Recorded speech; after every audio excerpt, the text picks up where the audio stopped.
شب برات بخشش مانگنے کی رات، روزی مانگنے کی رات، مصیبتوں، بیماریوں، پریشانیوں سے، بے اولادیوں سے، اولاد کے نافرمانیوں سے نجات مانگنے کی رات۔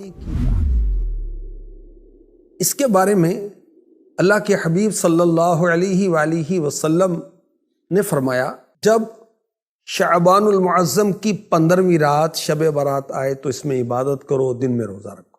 بے شک اللہ پاک اس رات سورج غروب ہوتے ہی آسمان دنیا کی طرف نزول رحمت فرماتا ہے اور ارشاد فرماتا ہے کوئی بخشش مانگنے والا میں اسے بخش دوں، ہے کوئی روزی مانگنے والا کہ اسے روزی دوں، ہے کوئی مصیبت میں مبتلا کہ اسے عافیت دوں، ہے کوئی ایسا یہاں تک کہ فجر کا وقت شروع ہو جاتا ہے۔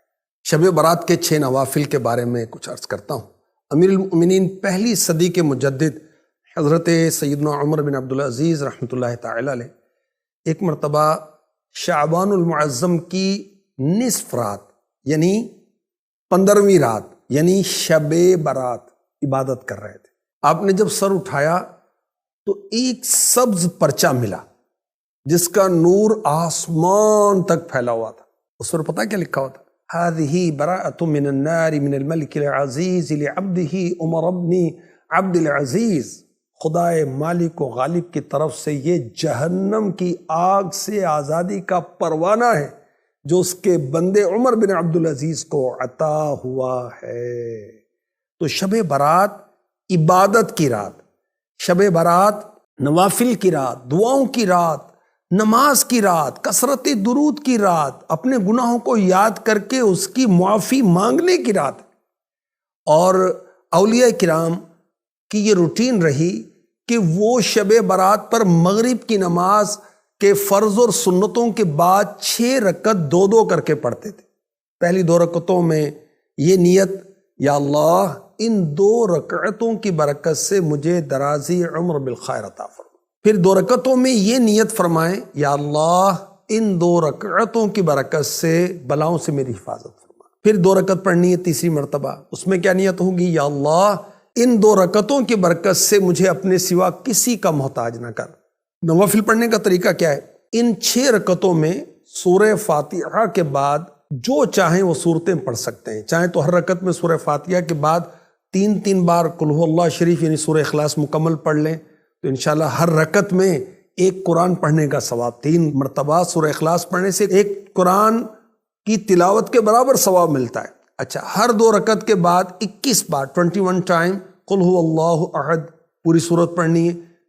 پھر سورہ یاسین، یعنی یہ کر لیں یا یہ کر لیں، یہ بھی آپشن ہے، اور دونوں کریں یہ بھی آپشن ہے، اور یہ زیادہ بیسٹ ہے۔ اچھا، یہ بھی ہو سکتا ہے کہ ایک اسلامی بھائی بلند آواز سے سورہ یاسین شریف پڑھے، بقیہ خاموشی کے ساتھ سنیں، اور یاد رکھیں کہ سننے والا اس دوران زبان سے سورہ یاسین بلکہ کچھ بھی نہیں پڑھے گا۔ جب قرآن کریم بلند آواز سے پڑھا جائے تو جو لوگ سننے کے لیے حاضر ہیں ان پر فرض عین ہے کہ چپ چاپ کان لگا کر سنیں۔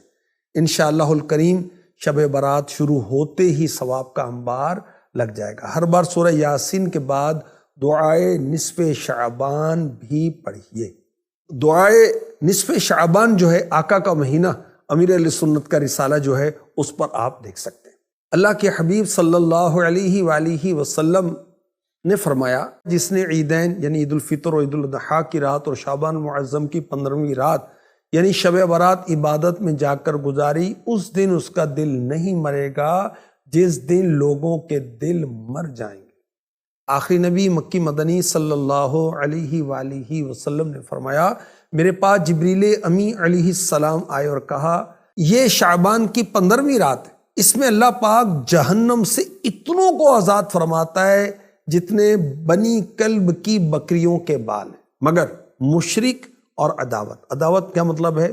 دشمنی رکھتے ہیں آپس میں ایک دوسرے سے، اور رشتہ کاٹنے والے یعنی خونی رشتے ہوتے ہیں ان سے تعلقات ختم کر لیتے ہیں، تکبر کے ساتھ ٹخنوں سے نیچے کپڑا لٹکانے والے، والدین یعنی پیرنٹس ماں باپ کی نافرمانی کرنے والے، اور شراب کے عادی کی طرف اللہ پاک نظر رحمت شب برات میں بھی نہیں فرماتا۔ حدیث پاک میں ہے جو کوئی شب برات میں 100 رکعت پڑھے تو اللہ کریم اس کے پاس 100 فرشتے بھیجے گا، جن میں سے 30 فرشتے اس سے جنت کی خوشخبری سنائیں گے، 30 فرشتے اس سے عذاب دوزخ سے بچائیں گے، 30 فرشتے اس سے دنیا کی تکلیفیں دور کریں گے، اور 10 فرشتے اس سے شیطان کے مکر و فریب کو دور کر دیں گے۔